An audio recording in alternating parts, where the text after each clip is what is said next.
Back in early August of last year, my husband Quarren and I went on vacation. We were going to do the tourist thing in one of the South's larger cities, but our trip was off to a rough start. We got stuck in baggage check-in for 2 hours. The self-check-in machines couldn't read our passports. When we finally got through, we got stuck in the security checkpoint and had to go through all our luggage. Because of all this, we missed our flight, and in turn, our connecting flight, and a hotel transfer. We weren't pleased. After rebooking, we ended up with a total of 7 hours in delays before we got to the hotel somewhere around 11 in the evening. At that point, it turned out we'd been double booked. They were full. I was about to explode while Quarren looked ready to sink through the floor. Luckily, the hotel had a second location downtown. It was more modern, a bit more expensive, and overall nicer. As a courtesy for their mistake, we got a replacement suite, an upgrade. Finally, some good luck, right? Right. We took an Uber there. The place was practically brand new. They had this electronic system where you didn't get a key. You got a personalized code that worked on every door. Quarren handled the codes while I signed us in. There was a 24/7 bodega with organic snacks, wine, and drinks right by the lobby. A sushi restaurant that closed at 11. A sauna, a gym, an indoor pool, and a whole bunch of complimentary things. A couple of free robes to bring home, and a bottle of white wine with a little "for your inconvenience" note attached. While Quarren took a shower, I ordered us some food and unpacked. We'd been traveling all day, and all nearby restaurants were closed. As instructed, I included the code for the outer doors so they could drop the bag off by our door. We got our late dinner by the time I was halfway through a shower. Quarren delightedly shared how he was going to town on our order. Apparently it was so good and barely any left. Bastard. They had included 2 extra orders of tiramisu as a little treat. But I couldn't eat it. It had coconut in it, my one allergy. All in all, that night turned out pretty good. We shared a lukewarm meal, watched The Office, and went to bed. We talked a bit about our plans for the next day, picking one thing each from our prep list. A tour of the local distillery, a museum trip, dinner at a steakhouse. The good stuff. So after a long day, we called it a night. But that's where the story starts, at 3 a.m. that same night, when someone opened our door. See, one thing I hadn't realized was that the code for the outside door was the same as for our room. It was a single personal code system. Quarren had been the one dealing with it, and I hadn't thought too much about it. But what I'd accidentally done when ordering food was to, essentially, hand a stranger a key to our room, and that stranger was coming through the door. I tried to shake Quarren awake, but he didn't react. He was completely out, to a point that it worried me. I could smell something sour on his breath. My mind wandered back to the order we'd gotten, and that extra portion of tiramisu. I hadn't had any, so he had chowed down on both. What if it had been laced with something? The door hinges creaked, and I didn't know what to do. I'm 5 feet 3 inches, unarmed, and in my underwear. I decided on a whim to pretend to sleep. If they were just there to steal, at least I'd be unharmed. They were expecting us to be asleep, so as long as I played along, I should be fine. I held Quarren, closed my eyes, and waited. Careful footsteps made their way across the hotel carpet. The door closed. A slow pacing back and forth next to our bed. I counted at least 2 people, maybe 3. Someone could have stayed by the door. "Just the guy," a man whispered. "Bag him." They were unwrapping plastic. They weren't in a rush. I could tell they'd done it before. They were quick about it. I held on to Quarren, debating in the back of my head what the hell I was supposed to do. I was leaning towards waiting for them to leave the room and then immediately run outside and get help. But something shifted. One of the intruders made a hushing noise and waved the other one over. What?" one of them whispered. "There," another answered. "So the spoon." Since Quarren was the only one who'd had the tiramisu, one of the spoons were left unused. Only one of us had taken the bait. They knew one of us was awake. In the next breath, I was grappled. A hand covered my mouth and another my throat. I was pulled out of bed before I even realized I was struggling. I opened my eyes to three dark figures. They were speaking over one another in a moment of panic.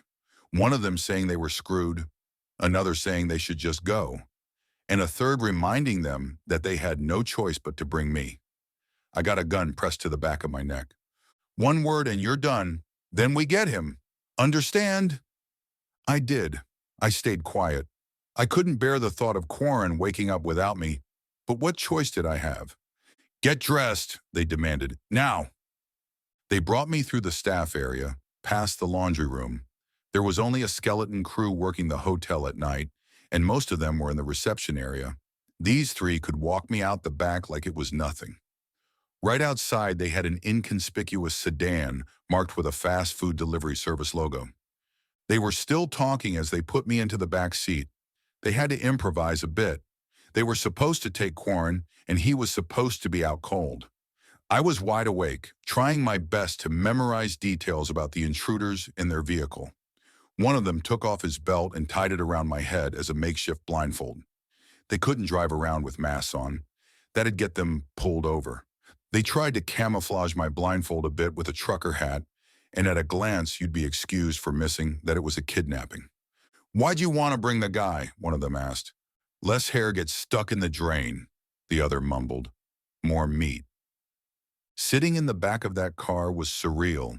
All the familiar sounds of a calm drive, braking, accelerating, the clicking of turn signals. But all the while I felt the barrel of a gun poking into my side, right next to my heart. We were going pretty far out. There was at least a 40-minute ride, and we passed through a tunnel at some point. We must have used the highway. There were a lot of cars passing us. Then we went off-road. The road got rougher and the sound of other cars faded. As we came to a stop, they all drew a collective sigh of relief. Out, now! They put their masks back on and took off my belt blindfold. I only caught a brief glimpse of the outside area before they shoved me through the door. It was this large old industrial site, probably abandoned. There was a chain-linked fence lining the property. There were no lights on the outside, but the place had power. Stepping inside, the temperature dropped. Somewhere nearby, there were these large fans, creating a powerful draft that swept through the building. I couldn't see them, but even from the hallway I could hear them. The place was close to freezing. I'd just thrown on my pants, a shirt, and shoes. I didn't even have socks on. One of the attackers went ahead while the other two stayed behind. We were in this long corridor with one door at each end, one leading outside and one leading further in. We stood there for a couple of minutes while I heard raised voices in the room up ahead. Those who stayed with me didn't say a word. They just looked straight ahead, keeping a gun aimed at me. Not a word. The door at the other end opened. The third attacker returned, now in the company of what looked like a woman. She had sunglasses and a white face mask and was dressed in what can best be described as dollar store doctor scrubs. She seemed upset and was scolding the man in a foreign language. Not sure about the origin, possibly Southeast Asian. One of the two men holding me seemed frustrated. He grunted. Hey, he said. What's the word? I don't know, the doctor woman groaned. We always pick the man. So, she scoffed. Could affect harvest. I don't know. Hormones. She smacked something into the hands of the man next to her and turned to leave. Prep her, she called out as she hurried through the doors. We try. I was dragged into a big open space.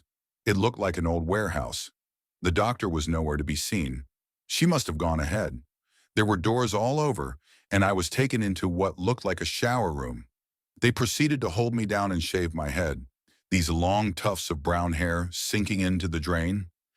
I hadn't had short hair since I was a kid. I felt naked. It just took them a couple of seconds. They were fast, practiced.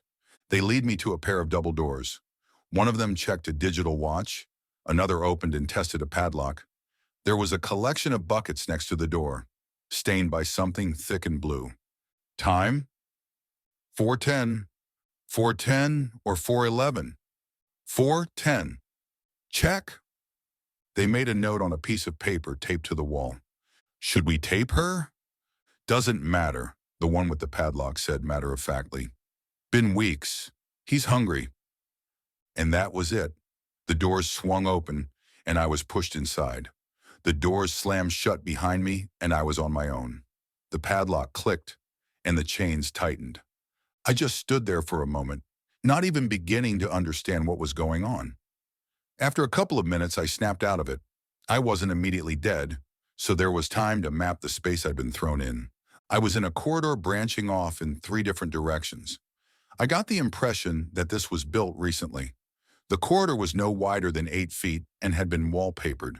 Even the ceiling. It had an uncomfortable swirling pattern, a combination of white, brown, and purple. I'd never seen anything like it before. The ground was covered in a thick gray carpet. There were small, fluorescent lights above, giving off this eerie illusion that the pattern on the walls were coming out. Somewhere off in the distance, there was a rhythmic thumping. It was getting closer. Heavy footsteps approaching. I picked a direction and made a run for it. If you've never been chased by a predator, it is impossible to describe how it feels. It is, in a literal sense, dehumanizing. It makes you feel like less of a person. You become an animal, a thing, prey. You have to look at yourself and what you are, and what you can do, in a completely new light. It forces you to come to terms with the most honest, primal version of yourself. It is horrifying. It brought to light how long it had been since I ran, and how impractical my shoes were. I ended up kicking them off, barely stopping. I went down one corridor, then another, then another. I rushed past a small room with what looked like a pile of pillows in the middle. It stunk of ammonia, so I decided to take another route. It was getting harder and harder to tell where that rhythmic thumping was coming from, and it felt like I was about to run into something at every turn. Then I rounded a corner and saw someone. 2 people, a man and a woman, both dressed in bright blue wool-like turtlenecks. They had their arms firmly at their sides and stood shoulder to shoulder in a very unnatural and rigid manner, like 2 kids trying to hide something behind their backs. I stopped. For a moment, I thought I wasn't the only one locked in there, that maybe, just maybe, there were others. Maybe we could work together. Then I realized that the thumping had stopped. The moment I saw these 2, it was as if whatever was chasing me had stopped. The 2 of them lurched forward. It wasn't a step. It was like 2 mannequins being pushed. I turned to run as the thumping resumed. This time right behind me, I ran, screaming. All your senses go into hyperfocus, and you get 100 thoughts running through your head at once. Whatever minute detail your eye accidentally latch onto is burned into your mind. To this day, I can recall the little things I noticed as I sprinted down the hall. Scratch marks breaking the pattern on the wallpaper, stains on the carpet, dark spatter on the ceiling. I ended up back at the room with the pillows. I decided to hide. Hurrying in, I realized it wasn't just a pillow room. This was some sort of lair. There was debris, branches, leaves, flowers, dirt. I dove right in and covered myself with as much as possible, ignoring the smell. I only had a couple of seconds. I was so panicked that I almost swallowed a flower petal, some kind of dry blue sunflower. I held my breath and hoped. The thumping grew closer. Then it slowed to a tip-tap, clicking. From where I was hiding, I could barely see anything. I could kind of see the edge of a turtleneck sweater. Then something shifted. Now, I only saw the silhouette, but what I saw it didn't make sense. It was those 2 people I'd seen, but they were sort of moving. Their arms twisted in an unnatural angle, looking more like insect mandibles. Their heads bobbed back and forth like some kind of growth or tail.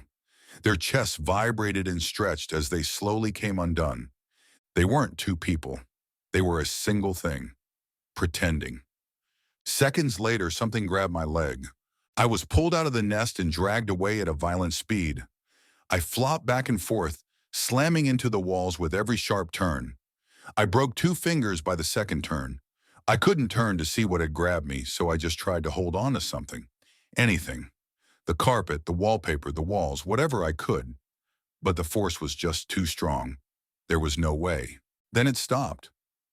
I rolled over onto my back and came face to face with my attacker. And I didn't understand. To this day, I have a hard time describing it. There were so many moving parts.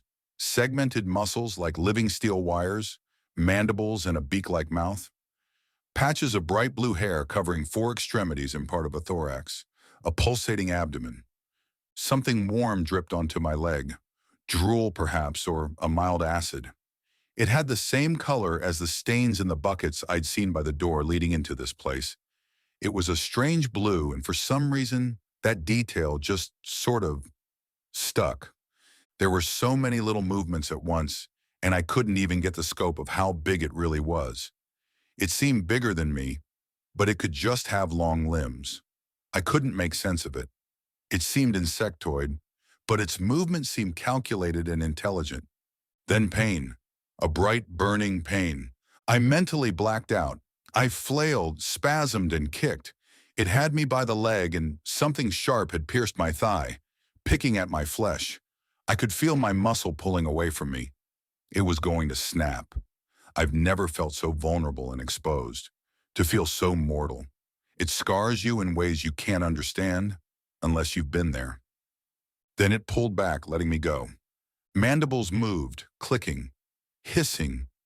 I'd never seen anything like this thing before, but I understood it. It was such a human motion, in a way. It didn't like me.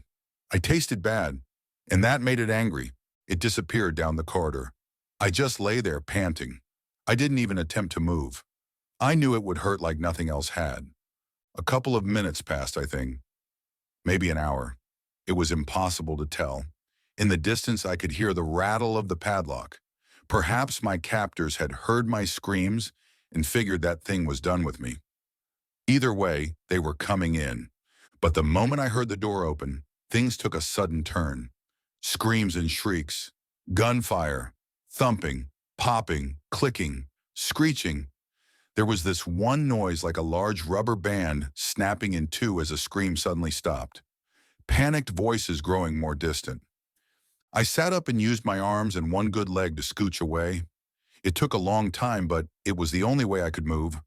I didn't dare to look at my thigh, but I could tell it was bad. At least a 2-inch gash. I figured it hadn't hit an artery at least, or I would be dead already. The moment I could see the double doors, I realized something had gone very wrong. The door was covered in a massive splotch of blood, still dripping. Scooching my way out the door, I saw the aftermath of something. The floor was covered in blood and viscera, some which was still moving. I couldn't tell where one person began and the other ended. My hands got slippery as I scooched down the hall, inch by inch. There was still the occasional scream. Someone was being chased. Making my way through that room was a living nightmare. Every now and then I'd recognize something human, like a hand or piece of a leg. I just pushed through. I was doing the movement out of habit at that point. I couldn't have stopped even if I wanted to. A final scream came to a stop. All that was left was the sound of dripping and me dragging my wounded leg across the floor. In the long corridor leading outside, I found a pile of torn fabric. I didn't want to look at it, but I could see a bit of denim in there. I recalled one of my attackers wearing jeans and decided to take a gamble. I had to feel my way through something I'm not even going to attempt to describe, but I found car keys. As I made my way outside, I managed to prop myself up against the door and limp. Something must have hit a nerve. I had trouble moving my foot. It didn't even hurt, it just didn't work properly. I made it all the way to their car. My hands were pale white from blood loss, and I couldn't stop shaking. Looking back, there was no trace of the thing they'd kept in there. I got in, locked the doors, and took a deep breath. Looking back, I noticed something by the entrance. The doctor. She was coming out of the building, dripping with unspeakables. She seemed unharmed, but must have been in the thick of it. She could barely stand and seemed just haunted. An empty gun dropped from her hand. She looked my way briefly and then just wandered off. The word that comes to mind was defeated. Blank. I looked down for a second as I put the car in reverse. Looking back up, I saw that thing. It was standing by the entrance again, looking like two people in blue turtlenecks, stained with red. It looked my way, as if considering whether or not to allow me to leave. For a brief moment, it was quiet. We just looked at one another. Then it just closed the doors and retreated back inside. I managed to make it to a gas station. The owner called the police, and the rest is history. I don't think a lot of people read the articles about this. It was deemed as a drug-related gang thing, as the people involved were producing illicit substances. While I agree with this description to a point, I find it wildly misleading. Yes, that thing produced something. But what it was and what it was used for? God knows. I've talked to Quarren about this 1,000 times, but it's impossible to make others see and understand what happened that night.